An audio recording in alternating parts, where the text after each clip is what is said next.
Please give it up. He's back, everyone. It's Jerry.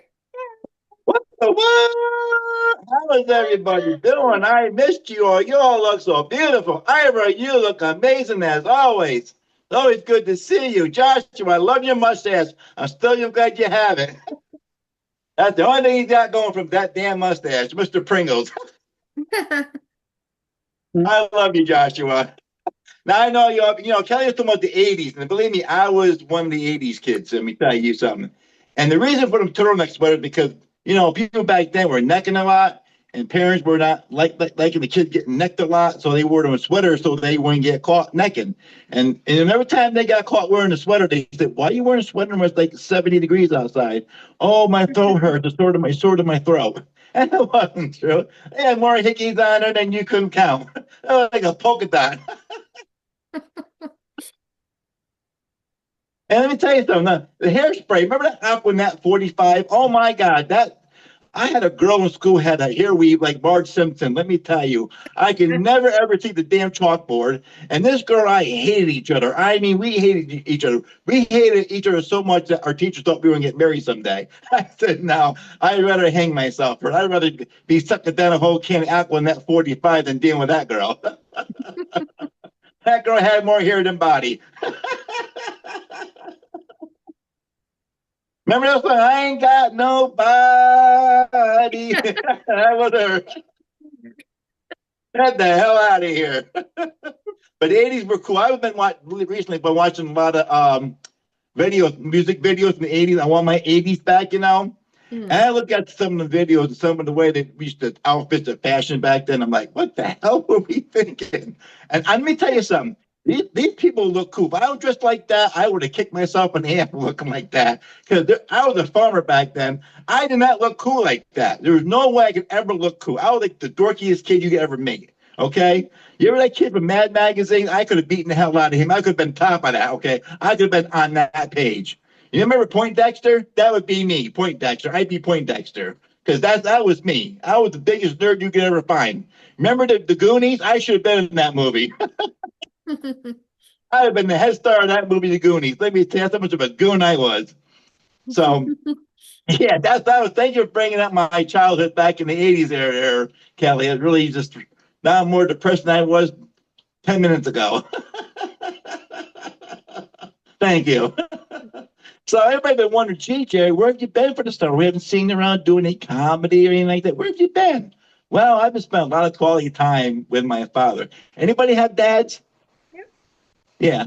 When they sit there and you listen to a song, Hip to Be Square, by Huey Lewis and the News, and you pop the hip out, listen to that song, you're not hip. Especially when you're 77 years old, for Christ's sake. You should be playing bingo or watching polka music, listening to polka music, for crying out loud, which my dad does listen to. And this I see myself. I started kicking myself in the ass recently because my grandfather's name is Jerry. My dad's name is Jerry. I'm Jerry. I'm the oldest of 5 brothers, by the way.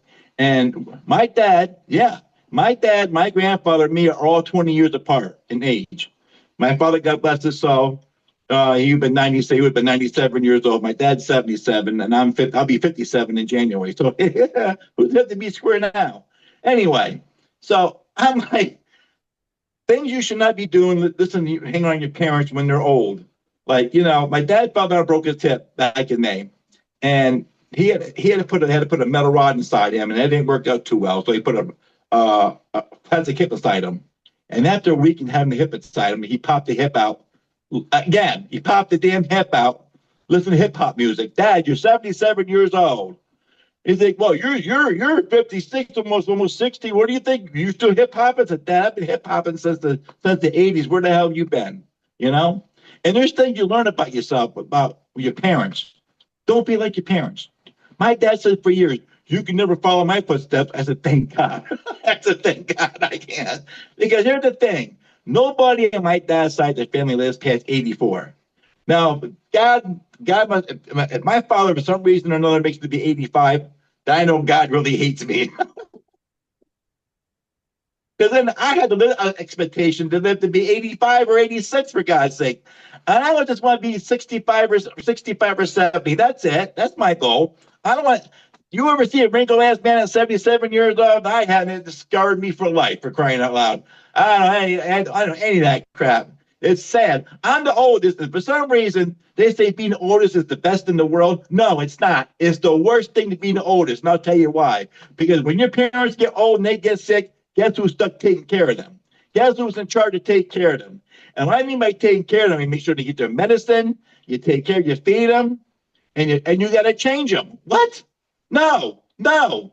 I'm not changing my parents, okay? I'm able to change myself. That's it. I told my kids, if I ever get in a condition like your grandfather, to where you got to change me, you take me out back and run me over 150 times or something, or just take me somewhere and throw me into the ocean, because you're not doing that. Nobody change unless she's really. The only person who changing my diapers is my girlfriend, wife, or both of them, or my exes. I don't care. Other than that, I don't want nobody changing my damn diaper when I get older, for God's sake. And there's one thing I learned about I've been trying to pick up, dates at the nursing home. Nurses, a lot of pretty nurses at nursing homes and everything. And they keep saying to me, "Is this your father?" And I go, "Yeah." She goes, "Have you been stuck on oxygen?" I said, "No, why?" "Maybe you ought to." I go, "Why is that?" "Because there's no way in hell I'm ever going to date you." I go, "Why is that?" "Because you see your father?" "Yeah." "Well, hello, you're a junior, right?" "Yeah." "Well, there you go." Like, sad, sad, sad. So my word to advice, if you have a father and you're older and you want to live a good, healthy life, just stay away from them. Just stay away from them. Let them change themselves. Let them fall down, because that's going to be your life someday. And you're going to say, "Oh my God, what did I do wrong? I could do something different." If there's something you got to do, you just don't hang around your parents that long, because that's why you can't be like them when you get older. That's my time. My name is Jerry with the what? Damn, it's so great to be back. Thank you all. Kelly, thank you so much.